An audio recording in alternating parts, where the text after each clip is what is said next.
Cut लगना, wound होना, minor burn होना या फिर माइनर रोड एक्सीडेंट में कुछ स्क्रैचेस एंड ब्लड का निकलना।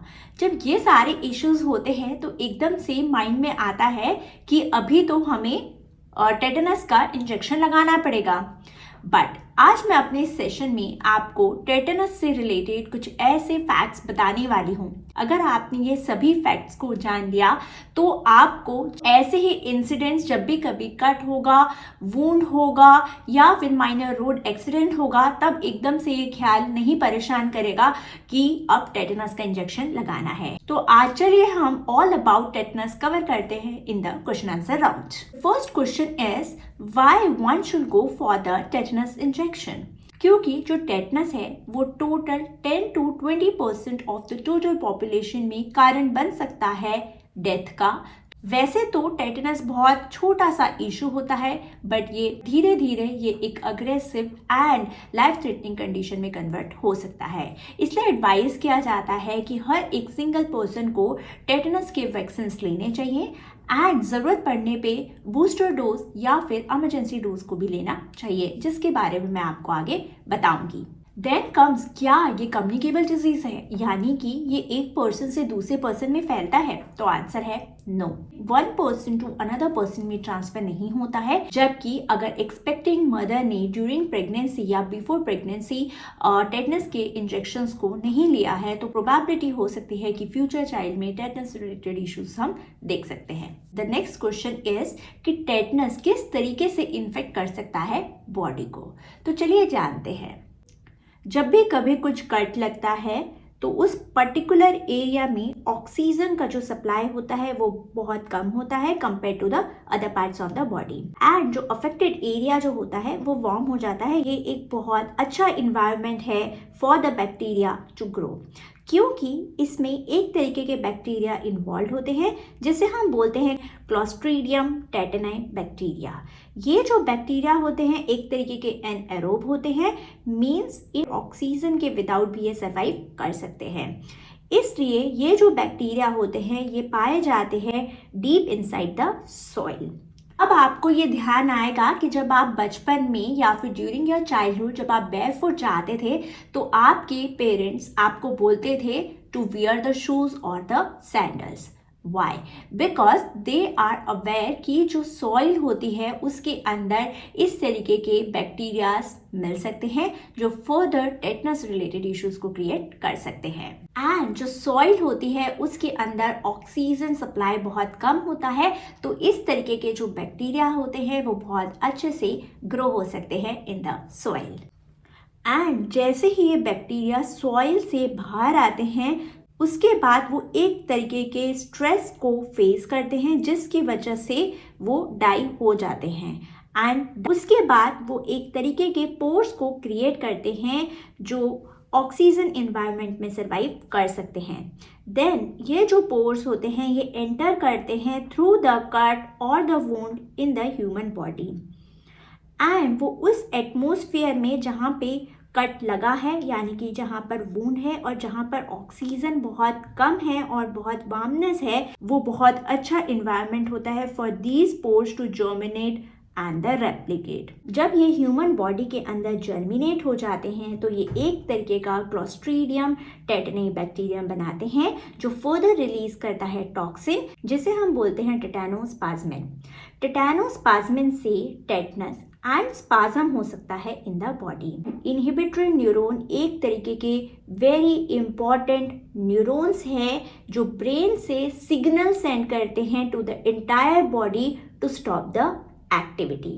एंड इसके अगेंस्ट में जो मोटर न्यूरॉन्स होते हैं वो ब्रेन से सिग्नल सेंड करते हैं टू वर्क। तो इस तरीके से जो आपका बॉडी होता है वो कंटिन्यूसली वर्क करता रहता है, एंड इस तरीके से मसल के ऊपर बहुत ज़्यादा लोड आता है जिससे मसल स्पाज्म की पॉसिबिलिटी बहुत बढ़ जाती है। एंड अगर मसल का स्पाज्म बहुत अग्रेसिव हो जाए तो it creates the probability of multiple fractures वो एट अ टाइम क्रिएट कर सकता है। उसके बाद क्वेश्चन आता है what will be the first sign, कैसे पता लगाया जाए कि टेटनस का जो इन्फेक्शन है वो बॉडी में स्प्रेड हो रहा है। तो सबसे पहले आपको ये जानना ज़रूरी है कि टेटनस का जो इन्फेक्शन है वो 7 डेज से लेकर 21 डेज की ड्यूरेशन में देखने को मिल सकता है। सबसे पहले पेन एंड टिंगलिंग होती है at the site of wound, followed by the abnormal increase in the muscle tone और the stiffness of the muscle. इसमें नेक रीजन, जॉ रीजन, हर जगह एक तरीके का मसल का स्टिफनेस देखने को मिलता है। साथ ही साथ difficulty in swallowing, trismus, that is a restricted mouth opening caused by the spasm of the muscle, जिसकी वजह से लॉक जॉ का इशू भी हो सकता है। अब तो आपने जान लिया है कि जो टेटनस का इंजेक्शन है वो क्यों ज़रूरी होता है एंड किस तरीके से बैक्टीरिया बॉडी को इन्फेक्ट करता है। अब मैं आपको बताऊंगी इंपॉर्टेंट डोजेस के बारे में जो टेटनस के हर एक इंडिविजुअल को लगने ही चाहिए। साथ में मैं आपको बूस्टर डोज के बारे में भी बताऊंगी। तो सबसे पहले आता है प्राइमरी डोज, जिसमें इन्फेंट्स को फर्स्ट डोज लगती है at the 6th week after the birth, second dose 10th week after the birth and third dose that is a 14th week after the birth। तो ये तो हो गई प्राइमरी डोज। उसके बाद अगेन बूस्टर डोज लगती है जिसमें अगेन 3 डोजेस लगती है। 4th dose 15 to 18 month, 5th dose 5 to 7 years and 6th dose that is 10 to 6th dose जो 10 से लेके 12 years के एज ग्रुप में लगती है। एंड जो भी एक्सपेक्टिंग मदर्स होती हैं यानी कि ड्यूरिंग प्रेगनेंसी इम्यूनाइजेशन डोसेज बहुत ज़्यादा इंपॉर्टेंट होता है। जैसे ही प्रेगनेंसी कंफर्म होती है ये एडवाइस किया जाता है कि एक्सपेक्टिंग मदर को डोज को लेना चाहिए। तो ये स्ट्रिक्टली एडवाइस किया जाता है कि एक्सपेक्टिंग मदर को फर्स्ट डोज लेना चाहिए टेटनस का।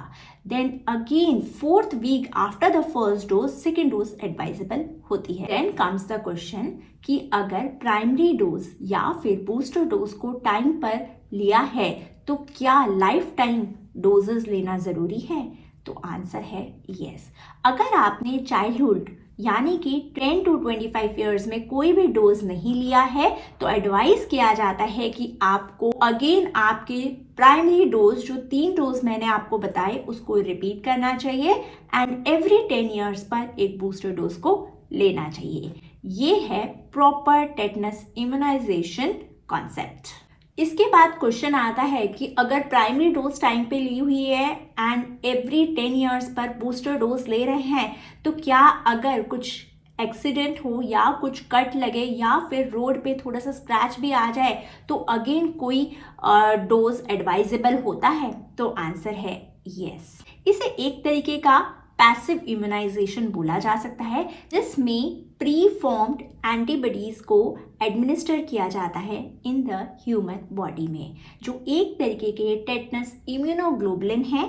अगर आप इस तरीके के डोज को लेते हैं जस्ट आफ्टर द इंसिडेंट तो फर्दर जो इन्फेक्शन होने वाला होता है उसकी पॉसिबिलिटी बहुत ज़्यादा कम हो जाती है एंड साथ ही साथ जो अग्रेशन होने वाला होता है वो पर्टिकुलर इन्फेक्शन का वो बहुत ज़्यादा कम हो जाता है। तो अब ये क्वेश्चन आता है कि टेटनस के अलग से कोई वैक्सीन होते हैं? तो आंसर है कि जब इन्फेंट पीरियड में यानी कि मैंने जो आपको प्राइमरी डोज बताए थे उसमें टेटनस के कॉम्बिनेशन के साथ साथ डिप्थेरिया एंड पर्टुसिस यानी कि वूपिंग कफ का कॉम्बिनेशन में इम्यूनाइजेशन किया जाता है। Then comes the favourite question कि अगर कोई इंसिडेंट हुआ है या कुछ स्क्रैच आ गया, कट हो गया है एंड पॉसिबिलिटी है टेटनस के इन्फेक्शन की होने की, तो कौन से ऐसे फूड आइटम्स है जो हमें खाने चाहिए? गुड सोर्स ऑफ प्रोटीन जिसमें आप पनीर, सोयाबीन, पीस जैसे फूड प्रोडक्ट्स को कंज्यूम कर सकते हैं। अगर आप नॉन वेजिटेरियन ऑप्शन देख रहे हैं तो अगेन आप चिकन, टर्की जैसे ऑप्शंस को ऑप्ट कर सकते हैं। डार्क ग्रीन लीफी वेजिटेबल्स, जी हाँ, डार्क ग्रीन लीफी वेजिटेबल्स जो होती हैं वो रिच होती हैं विटामिन के में, जो एक तरीके का इंपॉर्टेंट है फॉर द ब्लड क्लॉट। तो एडवाइस किया जाता है जितना हो सके डार्क ग्रीन लीफी वेजिटेबल्स लें, जिसका बहुत अच्छा एग्जाम्पल हो सकता है पालक। Then comes the nuts and the seeds. Nuts में आलमंड्स, वॉलनट, सीड्स में different type of seeds, pumpkin seeds, flax seeds, chia seeds जैसे सीड्स को आप कंज्यूम कर सकते हैं क्योंकि ये रिच होते हैं मैग्नीशियम में, जो फर्दर बहुत इंपॉर्टेंट रोल प्ले करता है in the nerve and the muscle function के। एंड जो टेटनस है उसमें जो इशू होता है वो मसल से रिलेटेड ही होता है, तो एडवाइस किया जाता है कि आप मैग्नीशियम रिच फूड को इनटेक करें। Then comes the citrus food items. जी हाँ, सिट्रस फूड आइटम्स जो होते हैं वो रिच होते हैं विटामिन सी में, जो फर्दर हेल्प करते हैं इन द इम्यून फंक्शन में एंड फर्दर इन्फेक्शन को होने से कंट्रोल करते हैं। साथ ही साथ विटामिन सी जो है वो हेल्प करता है in the absorption of the iron, जो फर्दर हेल्प करता है in buildup and the formation of the red blood cells. Then comes the fibre. Fibre इसलिए एडवाइस करती हूँ क्योंकि जब भी कभी आप टेटनस के इम्यूनाइजेशन लेते हैं तो बहुत ज़्यादा इशू हो सकता है कॉन्स्टिपेशन का, तो एडवाइस किया जाता है आप फाइबर का कंटेंट बढ़ा दें जब भी कभी इस तरीके के इशू को फेस कर रहे हैं तब। आज मैंने अपने सेशन में क्विक क्वेश्चन आंसर राउंड में आपको बहुत इजी तरीके से बताया है कि जब भी कभी कट, वूंड, माइनर बर्न या फिर माइनर रोड एक्सीडेंट होता है तो टेटनस का जब भी क्वेश्चन ध्यान में आए तो आप इन सब चीज़ों का ध्यान रखिए एंड ज़रूरत पड़ने पे एक इमरजेंसी बूस्टर इम्यूनाइजेशन लेना ना भूलिए। अगर आपको मेरा इस सेशन इन्फॉर्मेटिव लगा है और आप चाहते हैं कि मैं इसी तरीके के इन्फॉर्मेटिव सेशंस आप तक लाती रहूं तो लाइक, शेयर एंड सब्सक्राइब करना ना भूलिए। मिलते हैं नेक्स्ट सेशन में नए टॉपिक के साथ। Thank you.